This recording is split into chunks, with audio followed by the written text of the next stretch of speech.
It was 2005, middle of a dead-end training rotation in the Appalachians, when normal turned sideways. One private swore he found a cave near the creek, pulled a stone shaped like a bell. That night, he vanished.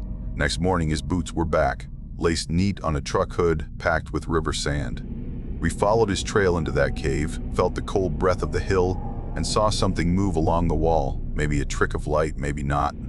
That's when we remembered what the locals said: never take from the Bell Witch's cave unless you're ready for it to take you. So before we continue, please make sure to like and subscribe to support the channel, and comment down below where you're watching from. Thanks.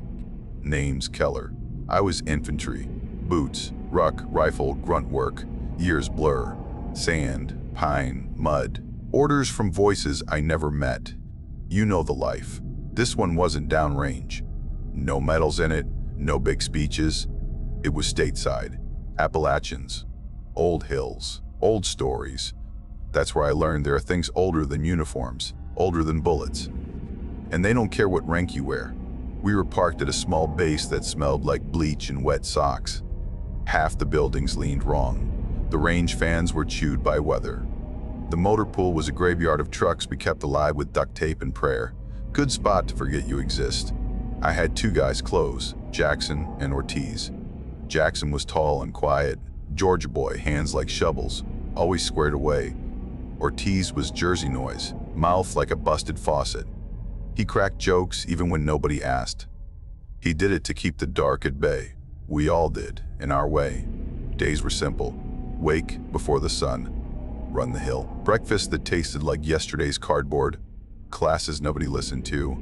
Radios that cut out when you needed them. We'd hump into the woods for land nav. Practice patrols. Ambush drills. Camouflage games. Try to sweat enough to earn sleep. Nights were better until they weren't. We'd sit on the steps of the barracks, boots loose, shirts sticking to our backs.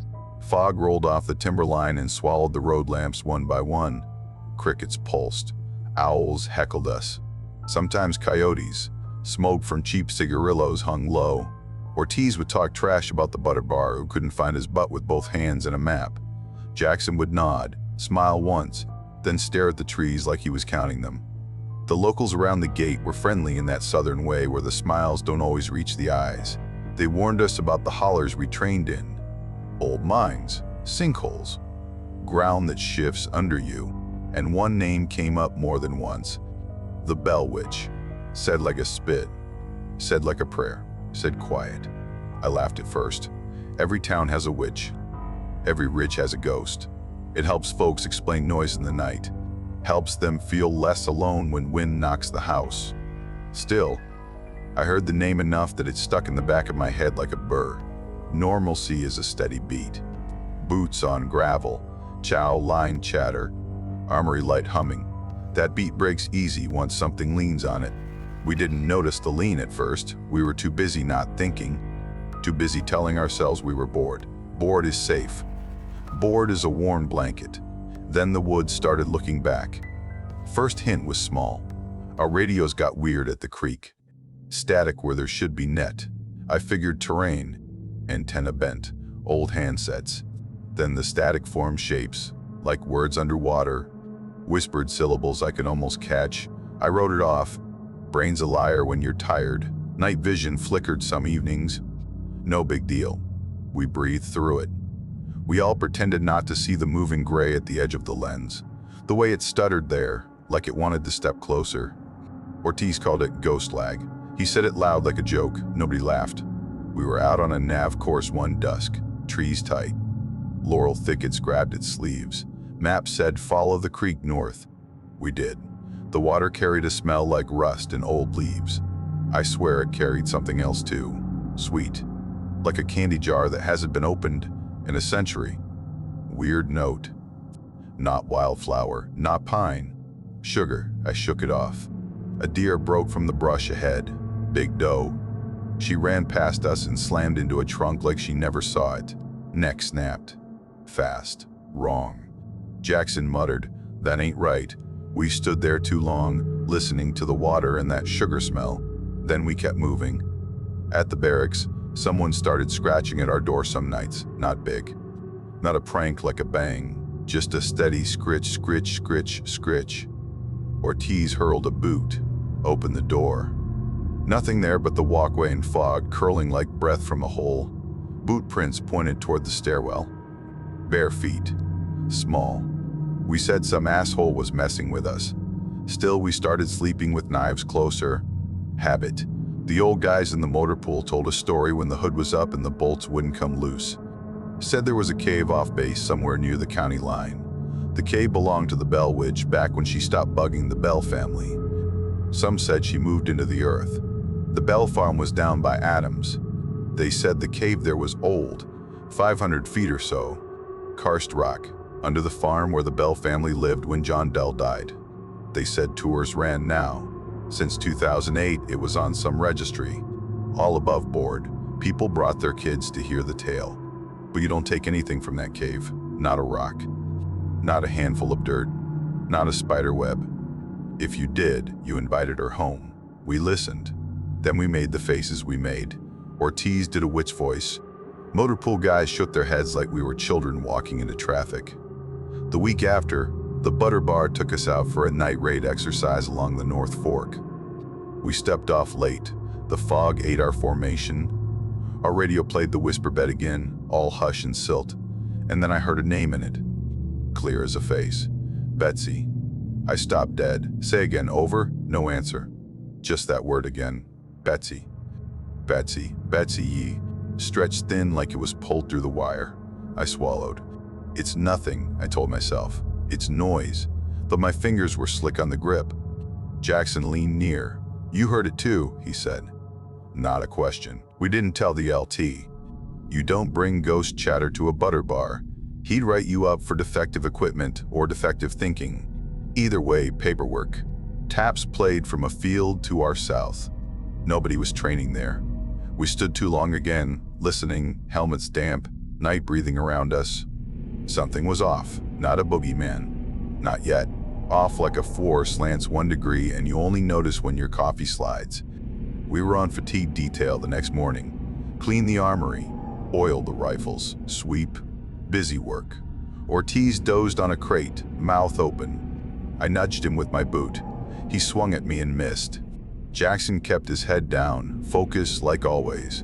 That man could polish a rusted bolt until it believed it was new.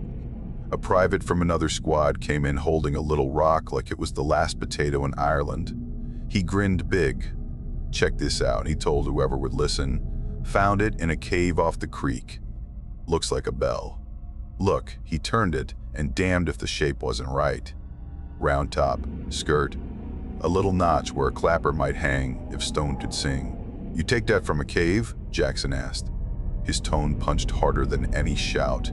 Private shrugged. It's a rock. Rocks ain't assigned. Ortiz laughed. Careful, bro. That's the Bell Witch's doorbell. Private smiled wider. Maybe I'll get me a witch girlfriend. Old Top slid in then. He watched without looking like he was watching. He heard everything. He moved through rooms like a rumor. He told the private to put the rock away. Leave folk charms to folk, he said. The private nodded and pocketed it. That night, things moved in our room. Small stuff. A toothbrush migrated to a sock drawer. A picture fell face down. The boot Ortiz threw 2 nights back lay on top of his wall locker even though none of us could reach without a chair. I blamed Ortiz's messy habits. He blamed me. That's how brothers fight when they're scared. On guard that evening, I was posted by the tree line near the motor pool. The fog rolled again. Thick. My night vision grain danced hard. I clicked it off and went naked eye. The world stayed soft. Shapes breathed at the edge. The radios made soft word sounds, then breathed too, like a girl talking through a hand. Who's on this net? I said. Identify. The voice that came wasn't ours. It wasn't a trick of static. It was a whisper like pebble on slate. It said, don't take. Then the radio clicked dead and wouldn't come back. I told myself I was hearing what I expected to hear. Which story in, which word out. But telling yourself a thing doesn't stop the goose flesh. 2 days later, we got a day pass. Me, Jackson, and Ortiz took a beat-up sedan off post, put a little road between us and green walls. We landed in Adams because there was a diner with good pie and because I wanted to see if the Bell Witch story was just tour money. The waitress had shoulders like a barn door and a voice like a chain. We asked about the cave. "You can tour it," she said. "Guide'll tell you where the Bell family lived, how the girl Betsy got slapped by air and had her hair tied to bedposts, how John Bell took sick and died, and folks said the witch did it. They'll tell you the cave is 500 feet of cold breath and slick rock and bad manners. They'll tell you to leave everything in there where you found it. The ones who don't listen come back here with their lives turned sideways. And if they don't come back, we don't ask." Ortiz laughed. When he laughs at fear, it means he's got some. We paid the bill and never went on the tour. Maybe we should have. Maybe hearing the rules in a voice like a chain would have set them in bone. We drove back with pie crumbs in our laps and the radio low. We told each other ghost stories to see which ones still had teeth. I didn't sleep good that night. Something hissed under my bunk like a kettle trying to boil without water. Next morning, the private with the bellstone didn't show for formation. Top sent folks to find him. He wasn't in the barracks, wasn't in the gym, wasn't on a smoke break behind the dumpsters. His locker sat untouched. His bunk looked slept in only because the sheet had a dent, not because there was warmth. He wasn't a runner. He was a dummy, sure, but not a runner. We combed the training area. A squad fanned out along the creek. Me, Jackson, and Ortiz cut through the laurel where it hooks back on itself like a crooked finger. Birds went quiet. The creek sang dumb to itself. That sugar smell rolled again, thick as syrup. I gagged. Ortiz went pale. We found the cave mouth by accident. The ground gave a little, and the leaf litter shifted under my boot. I stepped back, and the dark opened like an eye. It wasn't big. A slit in limestone, mouth a little taller than a man when he crouches, wide enough to swallow two shoulders if they know each other well. The cold poured out of it like an insult. Ortiz spat. "Hell no," he said. Jackson squatted, peered into the slit. "Footprints," he said. "Bare feet. Small. They went in and didn't come out. Behind them, boot prints. One pair. Then scuffs. Like something dragged. Like something slid hands open on stone." "Radio it," I said. We tried. The radio whispered back a child's breath. It said, "Betsy," again, pleased with itself like it had a new trick. We marked the spot with engineer tape and cut back to fetch the LT. He was excited for the wrong reasons. Found tunnels were training aids now. He wanted to run a search like a mission. He gathered folks, logged grid, called it a learning event. Top stood behind him and ground his teeth so hard I could hear it. We went back with ropes, headlamps, gloves, and the LT's confidence. A few others came too. A medic. A commo guy who knew the radios better than us and swore he could keep a signal. He couldn't. The hill ate the words. The cave breathed. Inside, our voices died fast. The stone took air and gave it back as water drip and old breath. Our headlamps lit the first chamber yellow. It was tight and mean and wet. There were signatures on the ceiling and soot from years ago. Names and dates and bad art. A handprint small as a 10-year-old stamped over and over, always turned away from the light. Ortiz reached like he might touch it. Jackson grabbed his wrist. "Don't," he said. We called out for the missing private. Our voices bounced back wrong, stitched together like words in a dream. At the back of the chamber, the slit kept going. We could belly through one at a time. The LT said that meant we should. He pointed at me first. I went because that's what you do when a butter bar points. You check your fear by moving. You tuck it in beside your heart and let it wriggle. The squeeze scraped my kit. The stone tasted like pennies in the air. When the crawl widened, I was in another pocket. My light hit something and echoed hard. I fought eyes. It was water. A pool blacker than night that took the beam and swallowed it. A bell rang then. Not loud, not metal. Stone talking to itself. It came from everywhere at once. Ortiz cursed behind me. Someone laughed, nervous, not happy. The LT said, "Hush," which made it worse. At the edge of my light, another shape moved. Small. A girl. I swear it. White dress, tea-stained and wrong, face turned away. Hair stringy, dark, hanging heavy like river moss. Bare feet.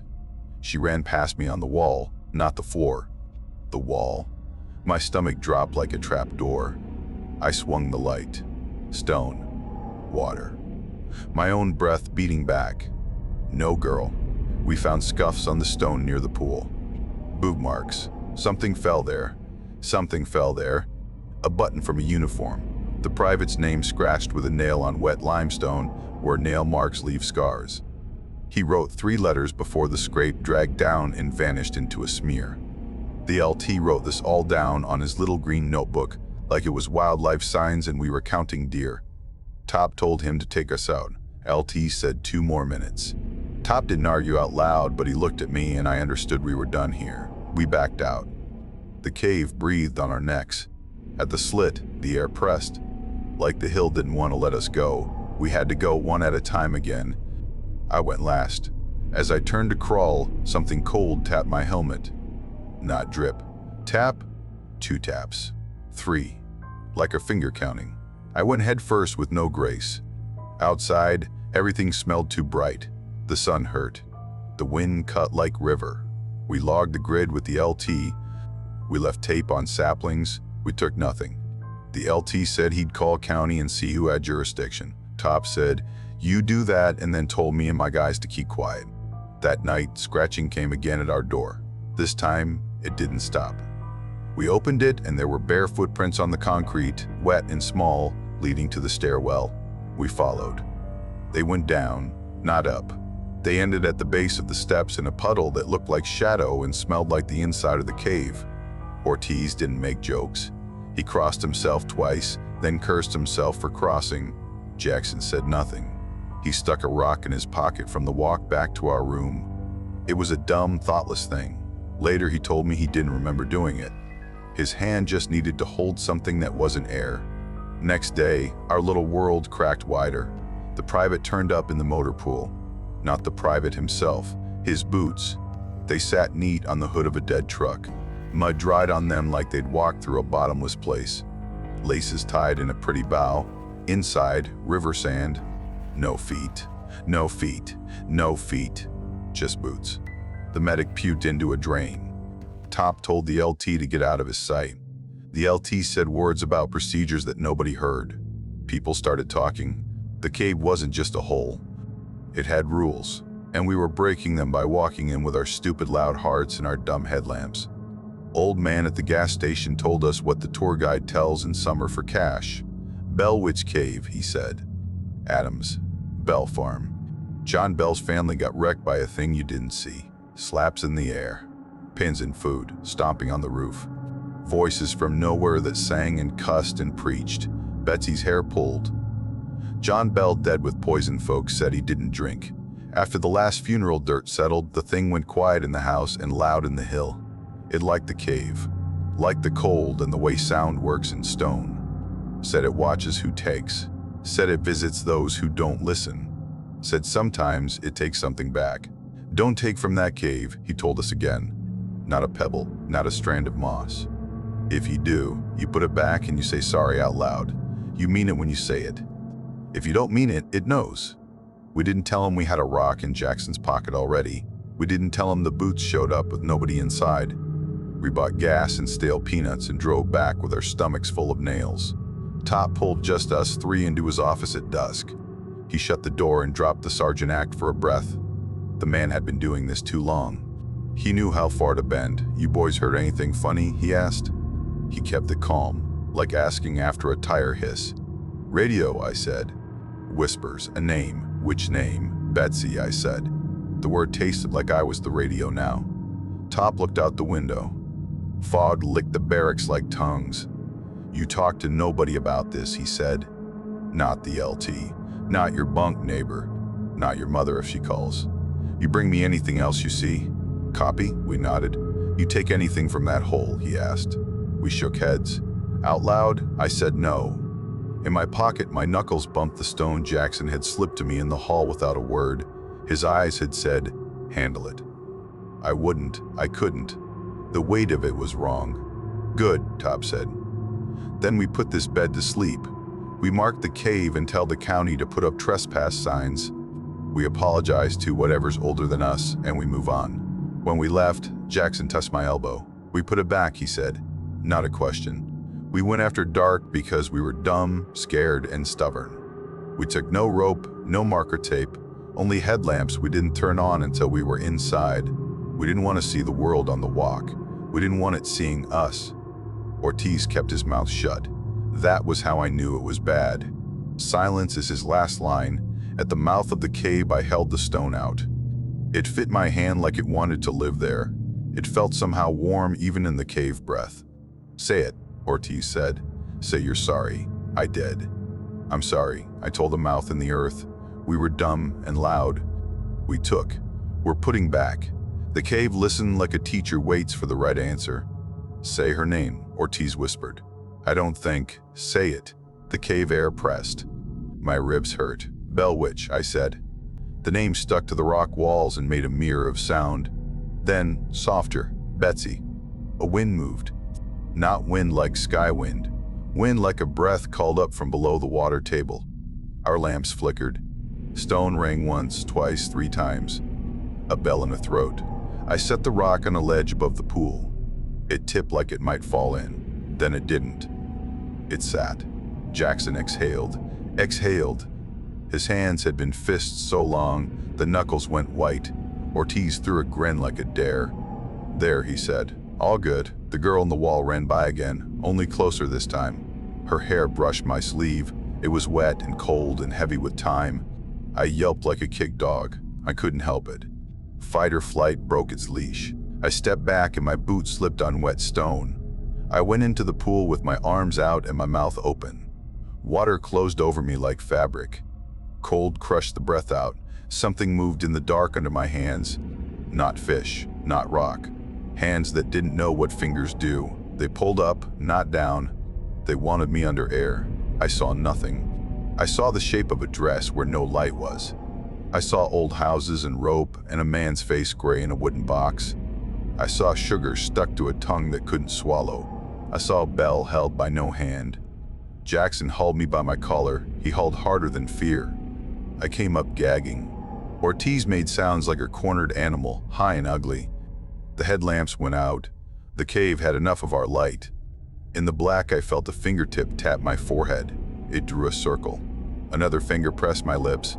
That one shushed me like I was a bad kid in a church. We crawled blind. Stone peeled skin. You learn how big your body is when rock tells you the truth. We found the slit by the smell of outside and the taste of wind. We burst out wet and animal. We ran through the laurel like we were caught in a net. Back in the barracks, we didn't talk. We stripped our wet clothes. We lay on our racks like bodies. The scratching at our door started up again, softer now. Like a cat asking to be let in. Nobody moved. Night has a length. It ends even when you pray it won't. The next week slid downhill fast. Our radios did more than whisper. They spoke in voices we knew and said things those voices didn't say. Top's voice came over, told us to go to the motor pool. When we got there, Top stood in front of us and asked why we were there. We said, "You called." He looked old for a second, then shook his head slow, like he was real tired of gravity. Ortiz started waking up with river mud under his nails. He said he didn't remember leaving the bed. Jackson found hair braided in his bootlaces. Long, dark hair. Not his. He burned it behind the barracks while the fog watched. The LT got worse too. He acted like a man who'd lost a watch and blamed the sun. He snapped orders that tripped over each other. He drew a plan on a whiteboard with lines that went nowhere. Then he sent a squad back to the cave. Not us. Another squad. They went with ropes and helmets and a big coil of bravado.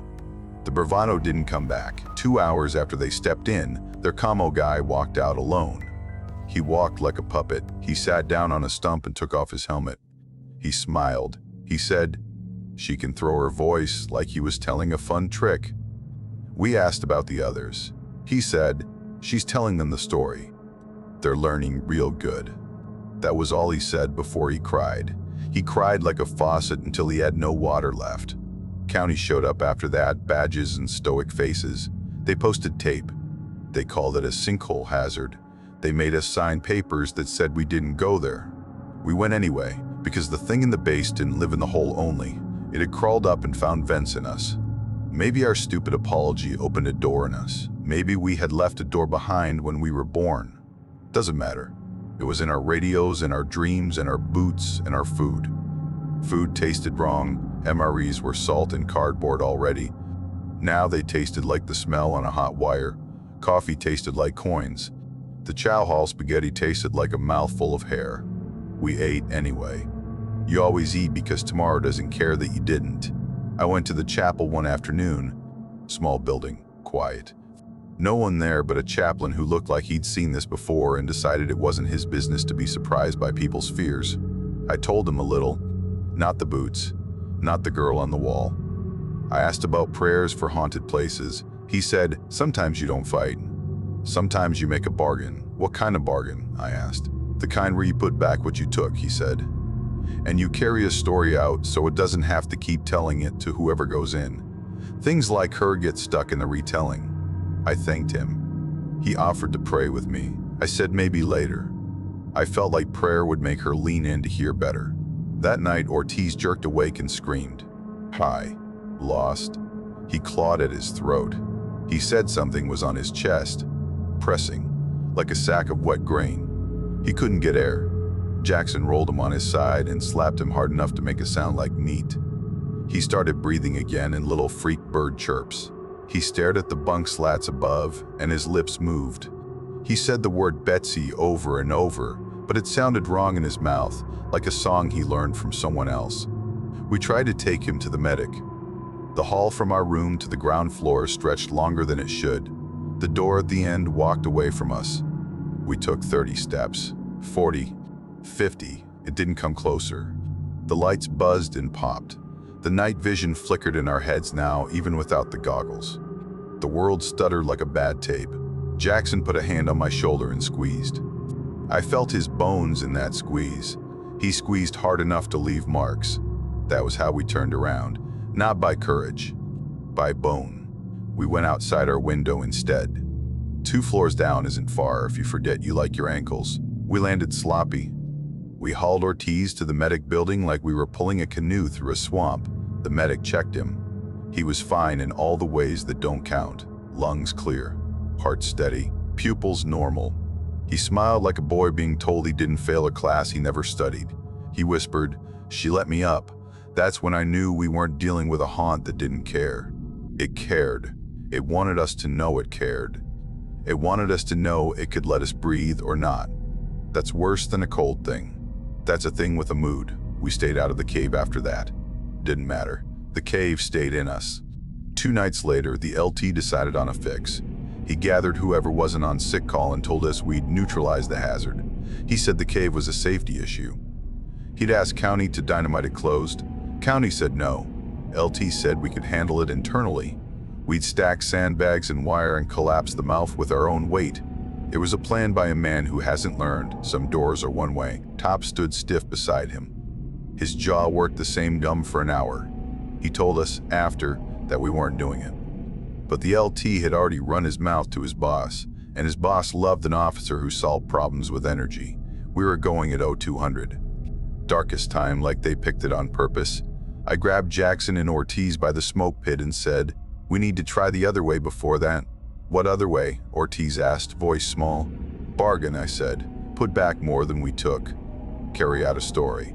Jackson nodded. He didn't ask what story. He already knew. He knows old things live on being told and being remembered.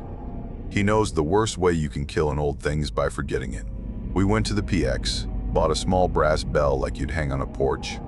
We bought a jar of blackstrap molasses that looked like it had gravity of its own. We bought a cheap toy doll with yarn hair. Payment. Offerings that made sense to a tale about bells and sugar and a girl who didn't get to grow.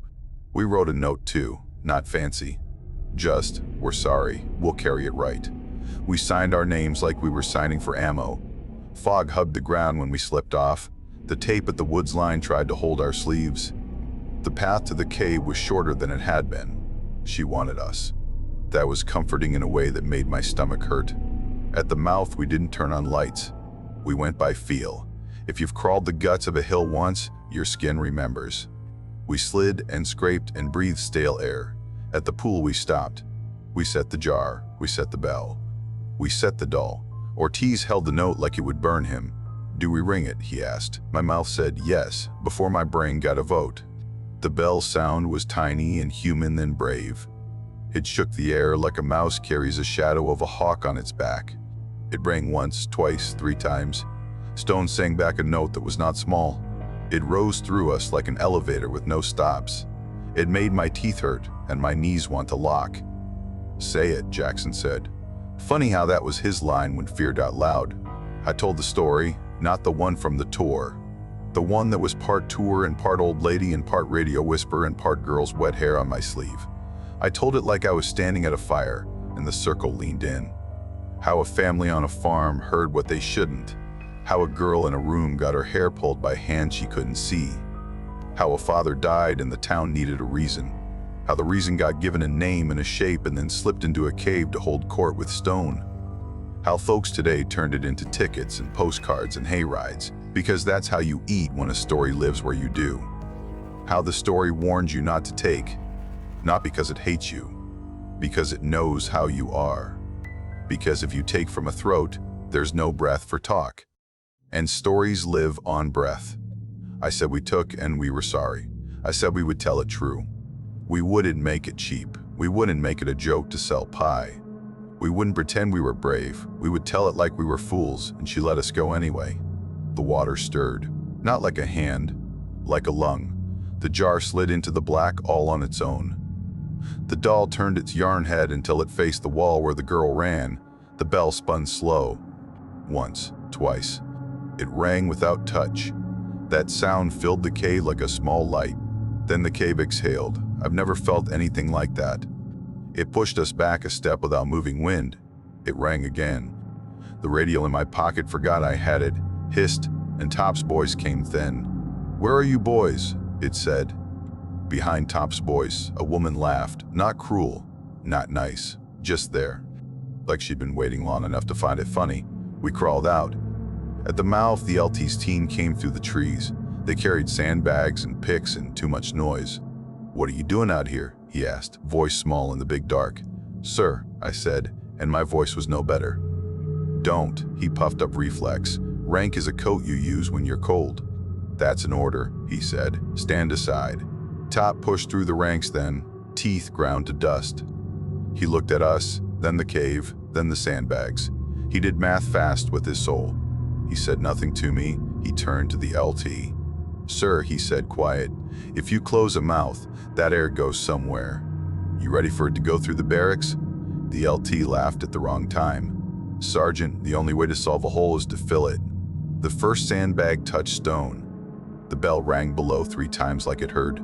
Our radios all came alive at once, even the ones off, static like rain on sheet tin.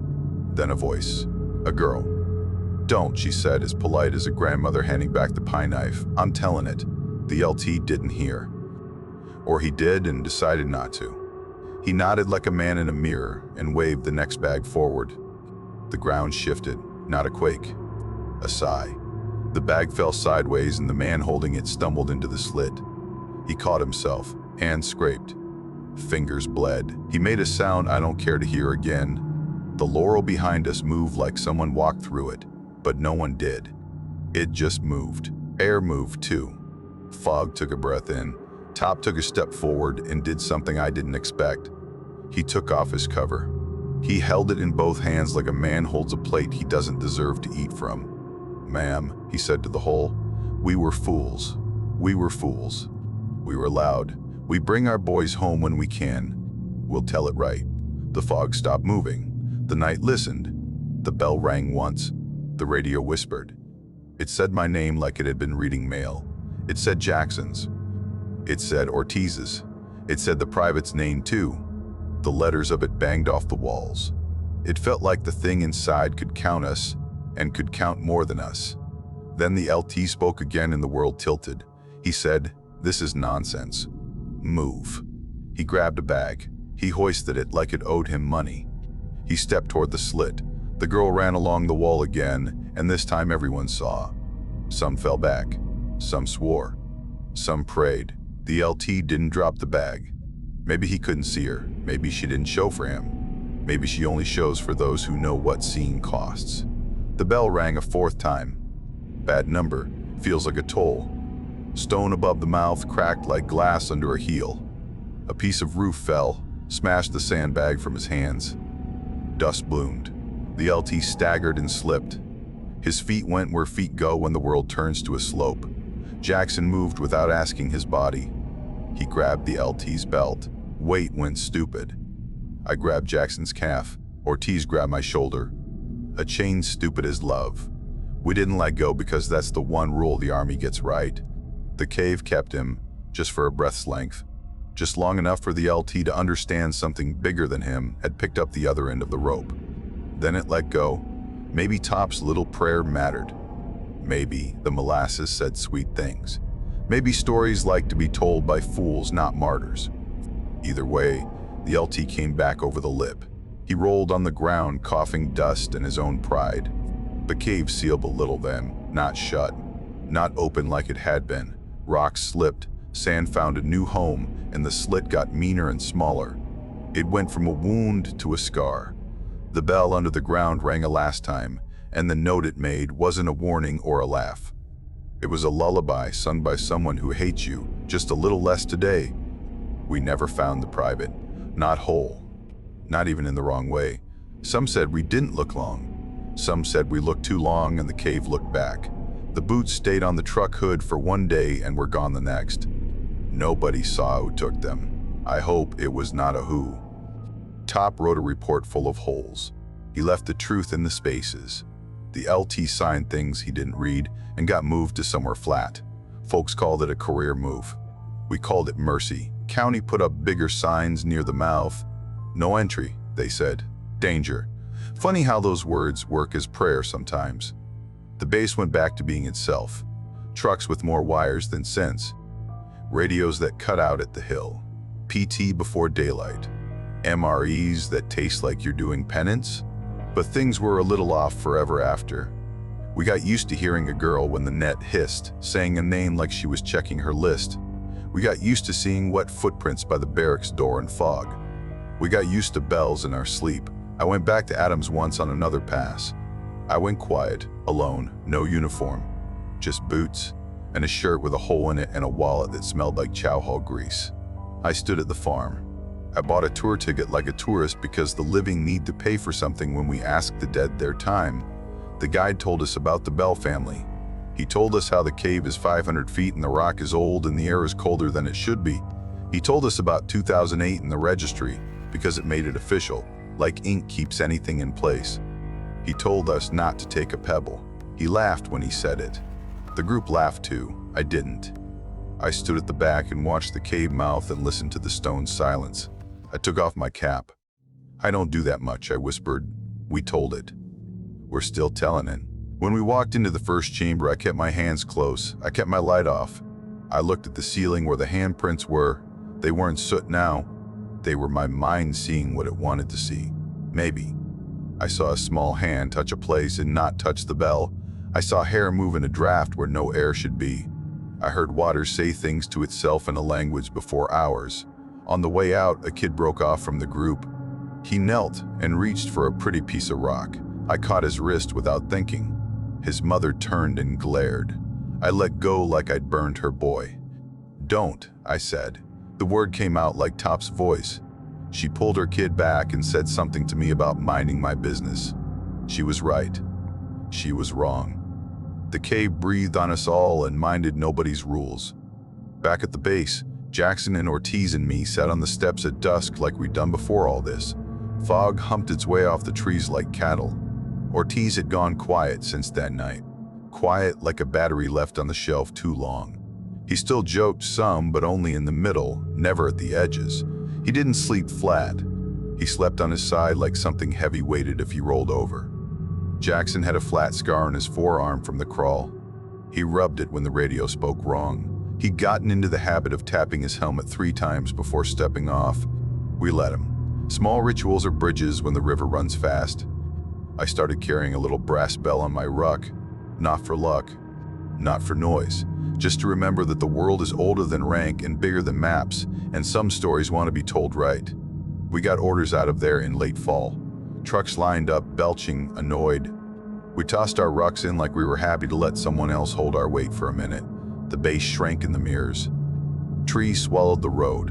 Ortiz slept with his mouth open and dreamed with his hands open too. Jackson stared out the window like he could count every pine and name it. The radio hissed. The net was quiet. Then a voice I knew too well rode the static one last time. It said, "Tell it true," and laughed like a creak over rock. I reached back and touched the bell on my ruck. It was warm for a second, heat like a breath. Then it was just brass again. Sometimes I dream I'm underwater. Not ocean, cave water. I can't see my hands. I can feel hair like river grass against my cheek. I hear a bell ring far away. I'm not scared in the dream. I'm not brave either. I'm just a man in the belly of a hill listening to someone who was here first. When I wake up, I can taste sugar, and my palms smell like stone. I tell this now not because I want to scare you. That's a side effect. I tell it because we made a dumb kind of bargain and it asks you to pay a little of it when you listen, when you pass it to the next fire. When you sit on a step and look at fog and hear a radio whisper a name and a voice you don't own. Don't take. Don't close doors with sandbags. Don't say you're not scared because that's a lie. The dark doesn't respect. If you go to Adams, Tennessee and stand on the Bell Farm, look at the cave like you can look back. It can. If you go in, keep your hands to yourself. If you take a pebble, put it back. Say you're sorry like someone's listening. Because someone is. She isn't all bad. She isn't good. She is a story that wants food. I've seen many places. I've had rounds crack over my head, and I've been more scared carrying water in the dark of an American hill than I ever was tossing grenades overseas. War is loud and has rules written by people. This thing is quiet and has rules written in rock. One last thing, the private who went missing. A month after we left, a letter turned up at the unit addressed in a weird small hand. No return. Inside was a single page with dirt rubbed on it like someone smudged it on purpose. 3 words. Tell it right. Top showed it to me years later when I ran into him at a VFW. He kept it folded in his wallet. The paper was soft from being touched. He didn't say if he thought it was real. He didn't say anything. He just slid it across the table, let me read, then slid it back. He wears his cover straight, still. He taps his helmet 3 times when he steps onto a curb, habit more than fear. When Taps plays, he listens harder than the rest of us. I think he's hearing 2 songs. If the radio in your house ever hisses in the night and says a name soft, don't answer. If the hallway seems longer than it was in daylight, don't walk it. If you wake with mud under your nails, wash your hands in salt water and don't ask the mirror any questions.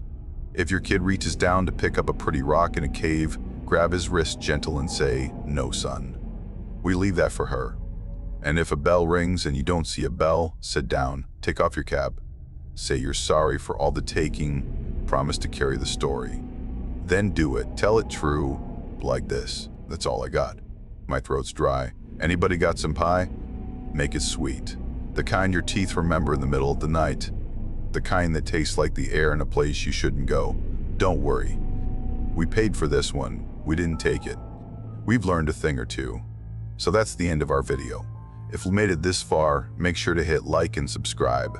It really helps the channel and it's free. And if you want more terrifying encounters like this one, check out the other videos on screen right now. Thanks for watching and stay safe out there. See you soon.